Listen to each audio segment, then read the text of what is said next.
All right, so recently the FX Dojo team and I went over to the Cactus Garden in Balboa Park, one of the many cactus gardens in San Diego, and we did a drawing session where we observed uh, different types of desert flora.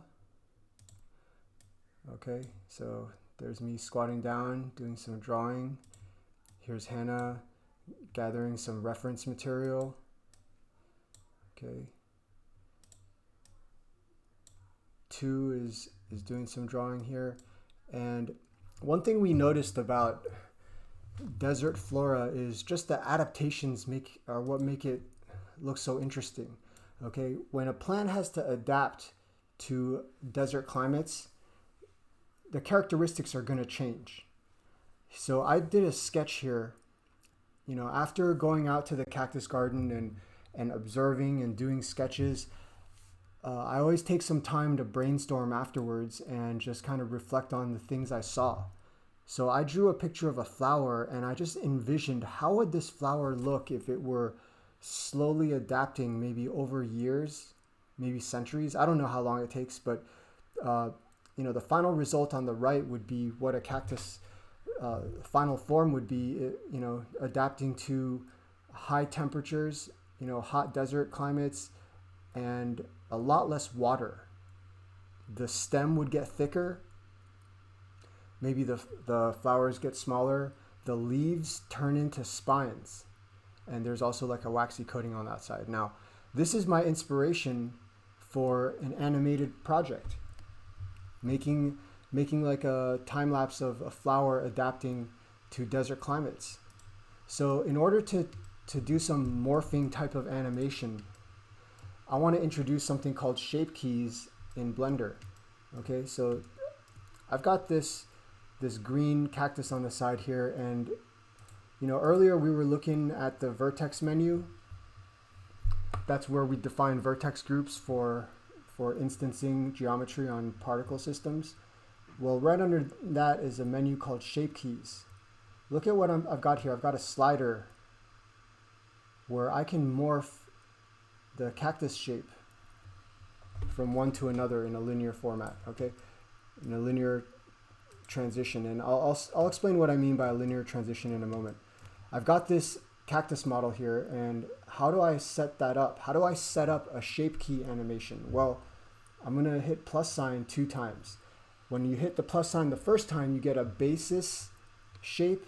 Okay, you've got to have a basis shape, kind of like shape A. Then you hit the plus sign a second time. This is like shape B. Okay, you got the basis, and then you can create a bunch of different shapes afterwards. I'm just going to do one for now, and I'm going to call this arms shrink grow.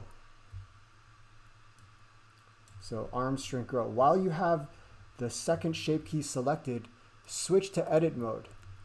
And whatever you do to these vertex points is going to define that new shape. Just don't delete or add new vertex points. So look, I'm just going to hit S and scale it down really small. Maybe I'll rotate it a little bit, and then I'll hit G and just move it down here. Okay. Yeah, let's just stick to one side of it. This is going to look pretty funny.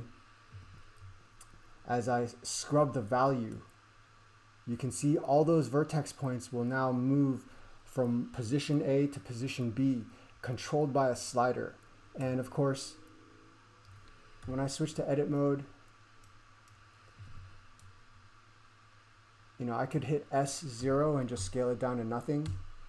Hit G, just move it over to the side here. And I'm just showing you how you can redefine it by just switching to edit mode. S0.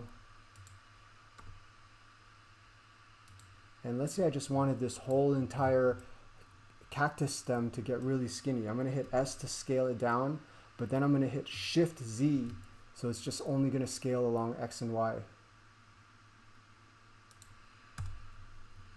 All right, and now when I scrub the value,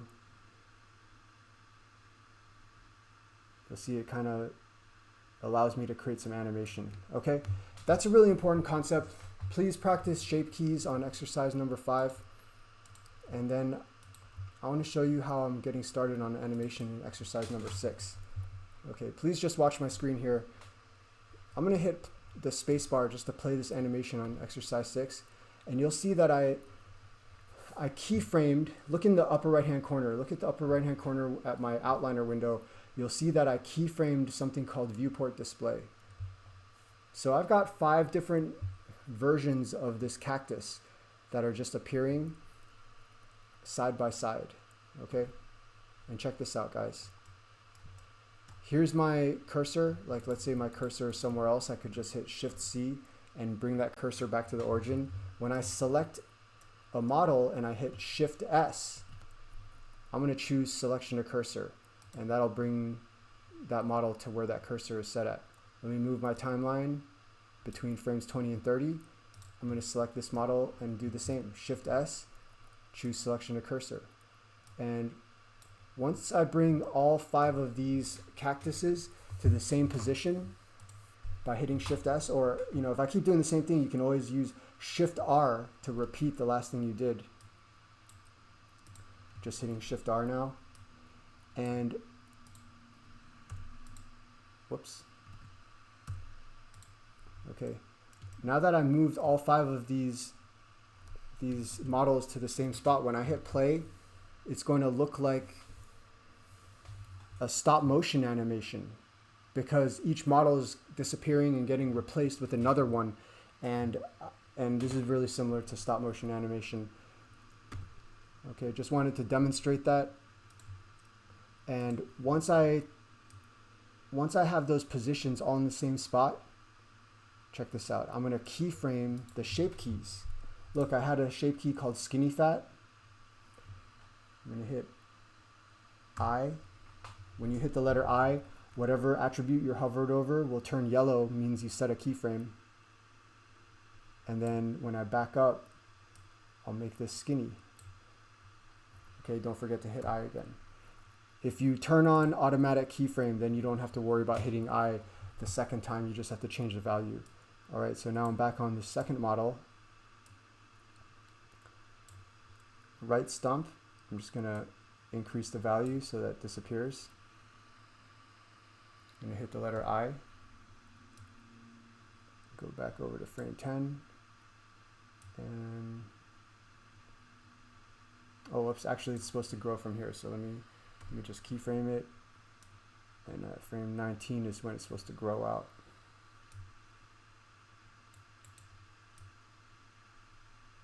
Okay, that's good enough. All right. Here we got the third model. Okay, I hope you guys are staying with me. I hope you're making sense of how these keyframes are affecting the animation. Okay, some might say that I'm animating backwards, because what I'll do is I'll set a keyframe forward in time, and then I'll move back and try to reduce the shape here. Okay. So all I'm doing here is trying to make sure that I fill in the in-betweens with shape key animation. All right, finally.